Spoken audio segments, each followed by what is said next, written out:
Welcome to week 2, and we're going to get super familiar with modeling and animation in Cinema 4D. I assume that you have, some basic knowledge of how to navigate the viewport and the fundamentals as well of how Cinema 4D works. There's heaps of beginner tutorials on YouTube as well, so if there's anything specific like navigation, you should be able to find a relevant video there. So we're just going to chat through the basics of modeling in Cinema 4D. You start with a primitive, and with a primitive, you have the attributes down here on the bottom right. You can see that we can adjust the segments, but we can't view the updates in real time yet. So if we go to display and we hit quick shading lines, that will allow us then to visualize the amount of segments. You can see here that I can change the amount on the X, on the Y, and the Z as well. I can give it a fillet, so you'll see that we can adjust the radius of that. And then if you're familiar with 3D software, you know that you should be able to manipulate the polygons, the edges, and the points. But if I try switching to the polygon mode, you'll notice that I can't select anything yet. That's because I have to select the cube. Right now it's parametric, which means that we can still adjust the amount of segments. So if I want to start manipulating it on the polygon level, I hit C on the keyboard. The icon changes to this little triangle. Now you'll see that I have access to this data. So we could manipulate these points, stretch them out. We could select some edges as well. That. And if we right click, so if we select these and right click, you'll see all of the different options that we have. And this is an exhaustive list, and this is not a modeling course. But I'll just show you a few of the key ones that I use a lot of the time. So the extrude here, and the shortcut for that is MT. If I just choose the amount, I can offset it by 60 centimeters and hit apply. That'll automatically push out. Or I'll just Control Z to undo that. You can left click, hold that, and then drag to the right to actually control how far you want it, which is cool. So let's do that. Let's go extrude, drag it out, and then what you'll notice is right click the bevel. I'm going to adjust the subdivision to be something like 5, and you'll see that that's just popped it out with 5 subdivisions. I can also do the same thing as the extrude, where I left click and drag, so then I can choose how much I want to bevel it by. So those extrude and bevel are I use them a lot, very common. Right click, there's also one called inset, and this is very, very useful. So if you click and drag, you'll notice that I can move that in. I can move it out as well if I want. I'll do it in for now. And then if I extrude, we can actually extrude that in. And you can see how that would be incredibly useful for stuff like holes and other things where you want to add some insets. And what's really cool is we can also bevel edges. So if I were to select these edges around the outside, so if you wanted to say select that, you could also go up here to the select menu, the path select, and you can see that you can actually draw around. So hold there, shift, and actually select it. It's also worth noting that if I was to expand the selection, so I've selected that, I have to hold shift before I do the next one, and you'll see that it retains the 2, whereas if not, it'll actually lose the selection. So if I try to go here, I don't hold shift and then I do it again, it's just going to select that. So key tip there, if you want to hold your selections and add to them, make sure you're holding the shift key. So I'm holding shift, down, down, and up, and there you go. You can see that we've selected those there. And then I'm going to right click and hit bevel, and we'll just click and drag, and we can just give it ever so slight bevel like that. So you can see with the combination of extrude, inset, bevel, we can have some tools at our disposal to create some hard surface models, which is what this is. So that's the first approach of modeling, which is hard surface. We can also model via sculpting. So what I'll do is drag in a sphere, and then let's make sure the type is set to icosahedron. And let's just zoom it in. Let's add some more segments. Let's go for like 64. Then I'll head over to the sculpt window. So I'll just press that and you'll see that the UI changes and we have this new thing called sculpting layers. So then what I'm going to do is we need to make this editable first in order to be able to sculpt. So I'll press C. And then here you'll see that we now have this subdivide sculpt object. So let's hit that. By default, this is our base level. Then I'll hit yes again, and you'll see that we now have level 1 and it's subdivided our model. You can see the polygon count that we're working with. So if I do it again, we're working with more. And then, so let's say this is our base, we can then add in a sculpting layer. So anything we do on this, we can tweak the strength of it. For example, if I was to grab a brush and just start to scale it out, then in our strength, we can actually decrease that. So that's a way of, having layers that you can control levels of detail.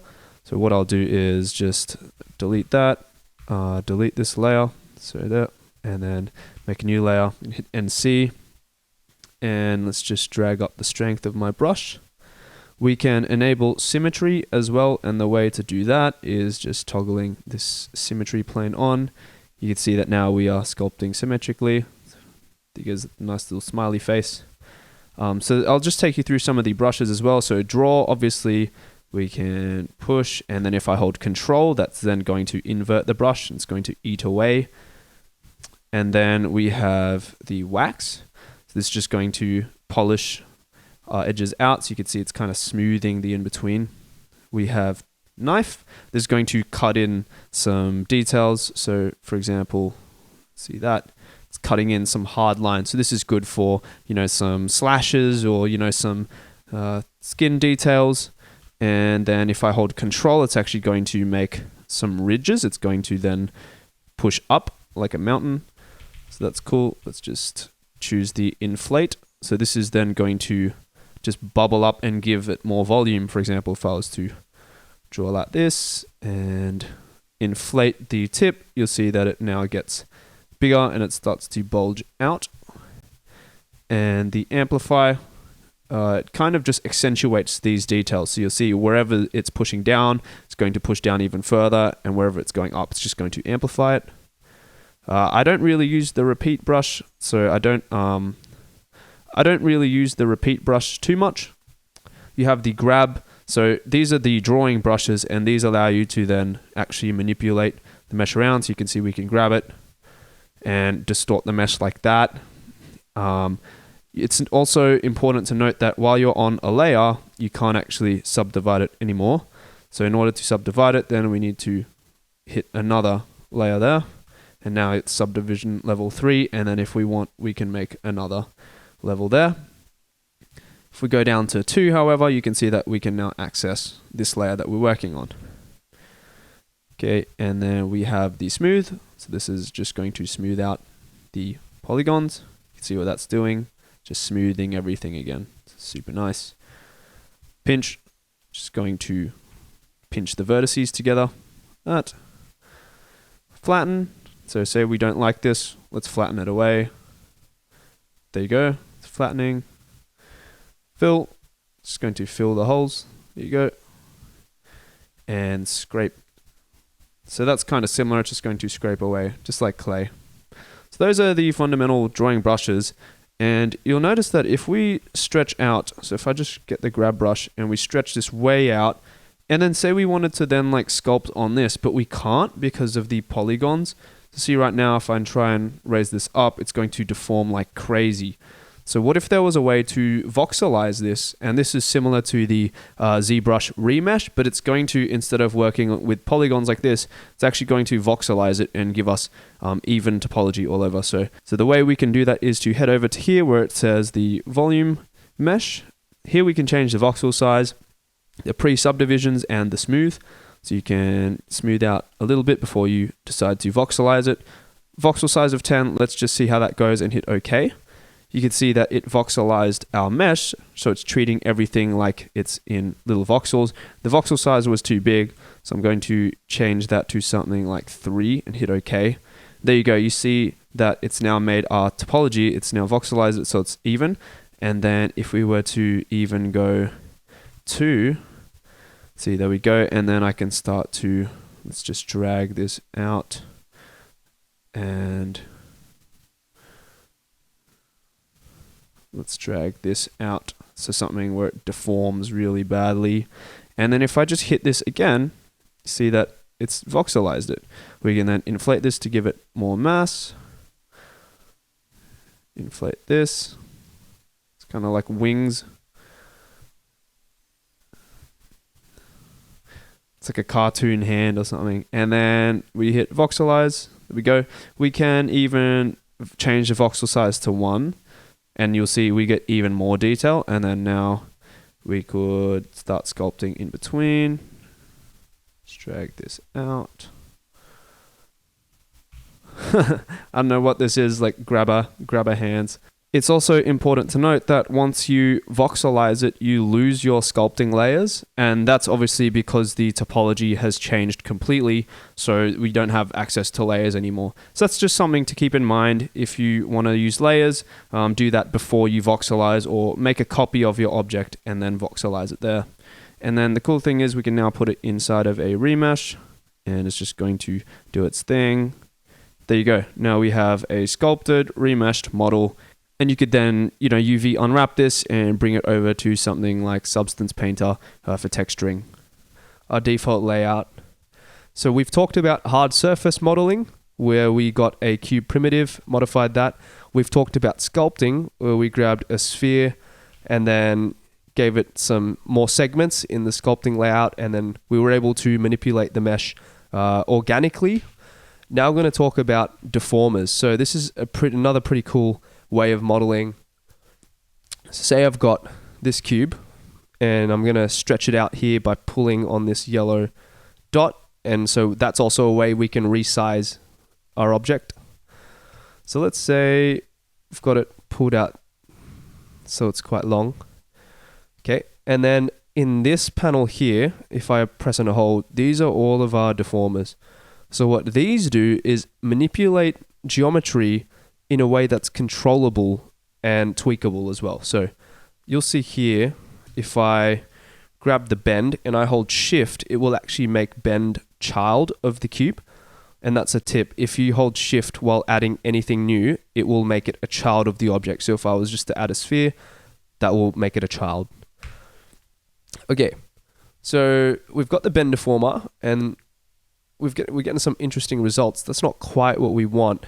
And the reason why is because this cube doesn't have enough segments and it's actually bending the wrong way. Instead of it bending like that, we want it to bend from here down. So we're going to hit Z on the alignment, fit it to the parent. Oh, I think it's X. There we go. And now you'll see that the bend runs along the length of this cube. So I've hit it again. It's bending the right way, but we don't have enough segments. So what we're going to do is, I'm going to press Ctrl Z, go to this cube and adjust the amount of segments on the X axis. And you'll see we've left the cube as a primitive. There's no need to make it editable. And then now if I adjust the strength, you'll see that it actually starts to deform. It's really cool. And if we want to visualize what it looks like, we can just hide this bend from the viewport. You can see right there, we can tweak the angle. So what's really cool is, because we have primitives, deformers don't need objects that are baked down to work. So if we want to change the segment count, we can do that and still have the deformer working. You can definitely animate as well with these deformers. Another cool one that we've got here, let's take a look. We've got the twist deformer. So I'm just going to hold shift and make it a child as well. Hit it to the X alignment and fit to parent.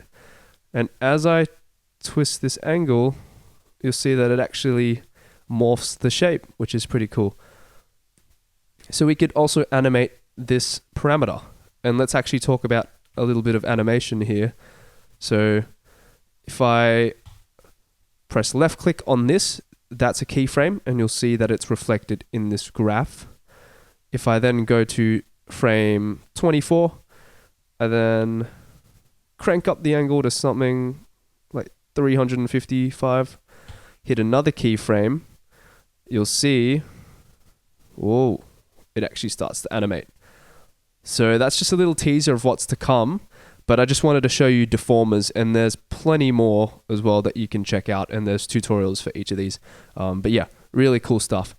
If you're familiar with booleans, I'm going to show you what the difference between a boolean and a volume builder is. So if I grab a boolean here, and I put the cube inside of it, and then the sphere after it, what the boolean is doing is it's saying, hey, A subtract B. So this first shape, which is the cube, it's going to be subtracted by the B shape, which is this sphere. And you'll see nothing is happening except that the sphere's kind of gone invisible. But that's because we actually need to move it into the cube. And you'll see that, look at that, it's actually carving into the shape of the cube. So that's A minus B. We can also change this to be A union B. And you'll see that that will actually form the two shapes together. It will fuse them together.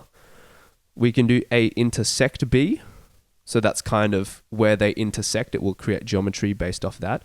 Or A without B. So that will just cut a hole into this polygon, into the cube, sorry. Okay, so that's booleans. And they can get quite complex. And especially if you have tons of polygons going on, it can get very slow.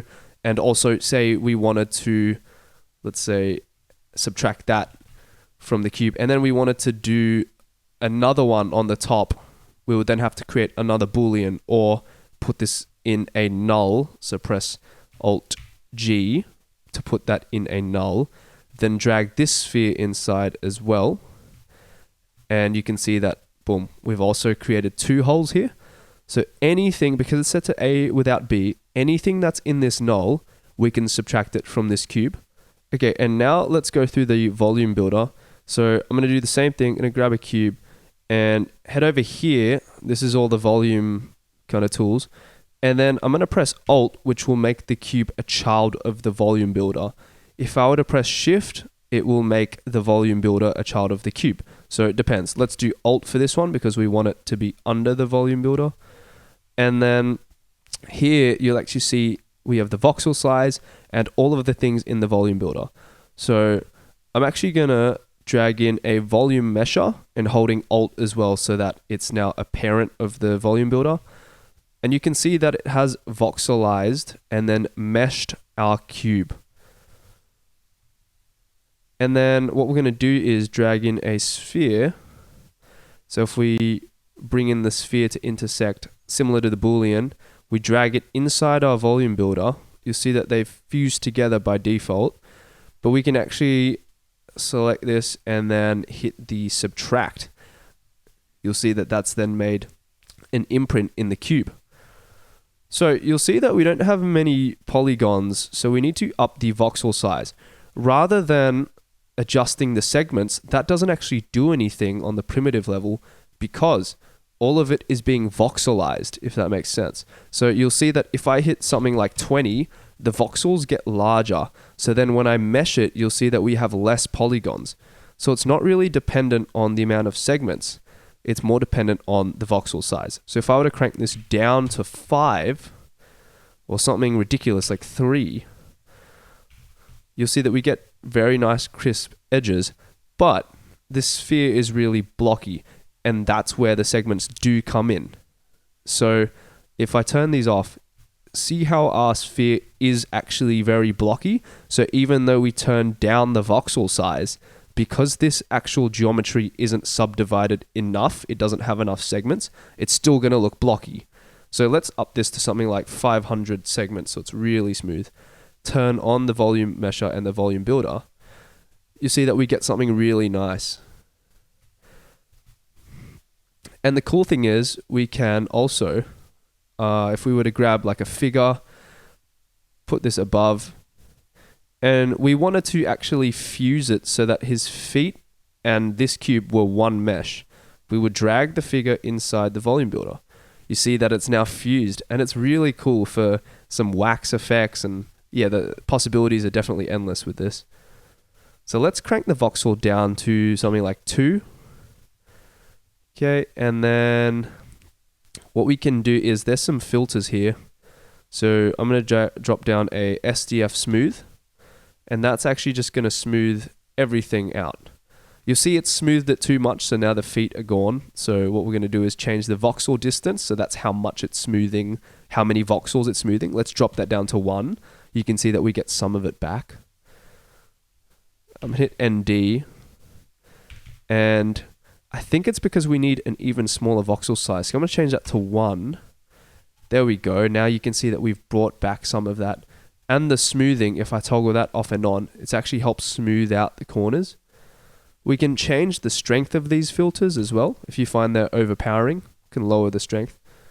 There we go. We have some really nice kind of edges there, and it's fused together. So that's pretty much impossible to do with a Boolean. Sure, we might have been able to cut something out, but in terms of fusing things together nicely, that's where the volume builder shines. So it allows you to make really complex things. So if I was to then get another cube, see it's 200 by 200 by 200, so that's 2 meters. I'm gonna just scale it down a bit. Okay, and you'll see that it's actually kind of intersecting where we've already pushed in that sphere. That's actually a good thing. So I'm gonna drag this in, and then see how it's automatically just made it, it's fused it. But what we're gonna do is hit the subtract. And you can see that's pretty cool shape right there. So we've been able to, let's maybe make this a bit taller so it makes, yeah. We've been able to make this really complex shape that, you know, trying to model that with a hard surface kind of cube and then a sphere, that'd just be really difficult. So now we have this pretty cool complex shape. What's also noteworthy is it's a layer-based system. So you'll see that the smoothing filter is below the cube at the moment. So this cube that we just added isn't being smoothed. So if we were to drag this above, you would see that it would then smooth it out. So I'll just show you again. See, that's really sharp, and then that smoothed it out as well. And then we could keep going. So that's the thing. We can just keep going with this. So if I was to take then like a cylinder and then push this, maybe let's now make the radius a bit bigger. So let's scale that up, and we'll change the amount of rotation segments to be 200 so that it's, there we go, definitely more detailed. Then we'll drag it into the volume builder and then hit subtract and put it under the smooth. And then I'm going to drag it down so that the top is there. There you go. So we've got these nice little indents as well. And yeah, you could just keep going on and on. You can also group things in nulls. So say, let's get this one here and then control drag to copy it. Let's go here and shift select. So shift select these two. Then I'm going to hit Alt G to put them in a group. And I could call these like spheres. Then I could drag this whole group. So this has got now 2 of them. I could drop this into the volume builder. And then now hit subtract. And now anything that we put into this, we could add another sphere. So we could just copy that. Boom. And it's all being indented as well. So yeah, I hope you can kind of grasp the potential with the volume builder as well. It's pretty cool. And then obviously right now it's crazy density in terms of the mesh. So let's have a go at remeshing it. We're going to select the volume mesher, right click and hit current state to object. Then we're going to hide the actual volume builder. Select this, and now we can see that it's all one shape, sorry. And then if we want to hit the remesh, so down here to remesh, select that.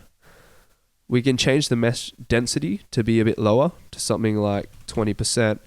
And because it's so dense, this might take a while. So yeah, we're going to come back to it and see what the remesher has done. Okay, so we're back, and you can see that at first glance, it doesn't look like anything has changed. However, if we press ND, you can see that it's now actually remeshed it. So we have clean topology, relatively clean. And again, this is not really optimal for game workflows because yeah, it's not the best kind of polygon flow. However, For quick assets where you just need something really quick and it needs to look good, the volume builder workflow, I've used it so much. And you can see that we can change the mesh density to be even lower, so something like 10%. I think it's going to have to recalculate, but yeah. So we could just leave it at 20 and then do the same thing, current state to object, and then that would give us a cleaner mesh, so we're not left with, this ridiculous polygon count. So that's a way to do it. Okay, so that's the volume builder. So in summary, we talked about, again, hard surface modeling, how we could do that. We could add segments and then, manipulate that with tools like extrude, bevel. And then we also talked about sculpting. So we got the sphere down, we then sculpted it. And we also talked about deformers. So stretching that out and then, using the bend deformer there and making sure that we have enough segments as well to support it. Let's also talk about displacers, because that's going to be really important later. So what I'm going to do is drop down a plane. I'm going to hit ND to see the segments. It's 10 by 10 default. Going to crank this up to 50 by 50. Going to select the plane, and then I'm going to get the displacer, and I'm going to hold shift to make it a child of the plane. You'll notice that by default nothing happens. It's because in the shading we don't have any shader yet. So what I'm going to do is select a noise. Then in the noise, I'm going to have a look, and you can adjust parameters like the scale, and you'll see that as I scale that up, it becomes a lot bigger. Whereas if I crank it down, it gets really, really creased. And obviously the more segments that we have, the more detail that it will produce. So if I crank this up to 200 by 200, you can see that now we have something way more detailed. So you can crank this scale way down. You can also change the animation speed. So if I were to hit 0.5 here, you'll see that it will slowly start to animate. I can make it really obvious by hitting a value of 3. And you could, use this for something like a water surface. You can change the different types of noise as well. So if I wanted turbulence, that's pretty cool right there. And then I'll change the animation speed probably to 1. And you can imagine this makes a really cool ocean kind of surface. One other cool thing is if you want to visualize what's going on in your viewport, but you don't want all the UI, you can go to filter and then geometry only playback. So when you press play, all of the UI will disappear and you can get a good idea of what's happening animation wise. You can also just hit geometry only, and that's, the full viewport without any of the UI. So that's kind of displacers right there. Another deformer that I use all the time is the bevel deformer. So let's have a look at how we can use it. I'm going to drop down a cube, going to hit ND to visualize the segments, going to crank up to something like 20, 20, 20. Then I'm going to hit C on the keyboard, make it editable. Then what I'm going to do is go into polygon mode, going to grab like 4 polygons, and then I'm going to extrude them out. Going to hit right click inset, then right click extrude and extrude it back in. Okay. And you'll see that the edges are all very sharp, which doesn't look very real when it comes to render time. So how do we get nice round edges on this model? So what we could do is obviously select, all of these. Let's go to the, path selection. Okay, so get all of these, but then we would need to select all of the edges. And once we bevel as well, how do I modify the amount of subdivisions? I can't. It's all baked down. If I was to then, extrude this and then think, oh wait, no, I don't want this to be beveled as much. There's no way to undo that unless I undo all of the steps. So if I hit Control Z all the way. So what the bevel deformer does is it allows you to keep your geometry, but you can also control the amount of beveling on the fly. So I'm going to go down here to the bevel deformer. I'm going to hit shift because all deformers children, sorry. And then I'm going to zoom in. You can see it's already applied a bevel to all the corners the edges of the mesh. I can change the amount of offset, so that will change the amount that it's beveling. So let's turn that down to like 0.3. You can see that we've got this cool bevel on all of the edges, and it's very subtle. And if we up the subdivision, so right now it's just, creating a flat polygon between the two. I up this to something like 10. You see that I then get smooth rounding. You can see that it makes a really, really cool difference there. And probably the best part about the bevel deformer is that you can change this on the fly.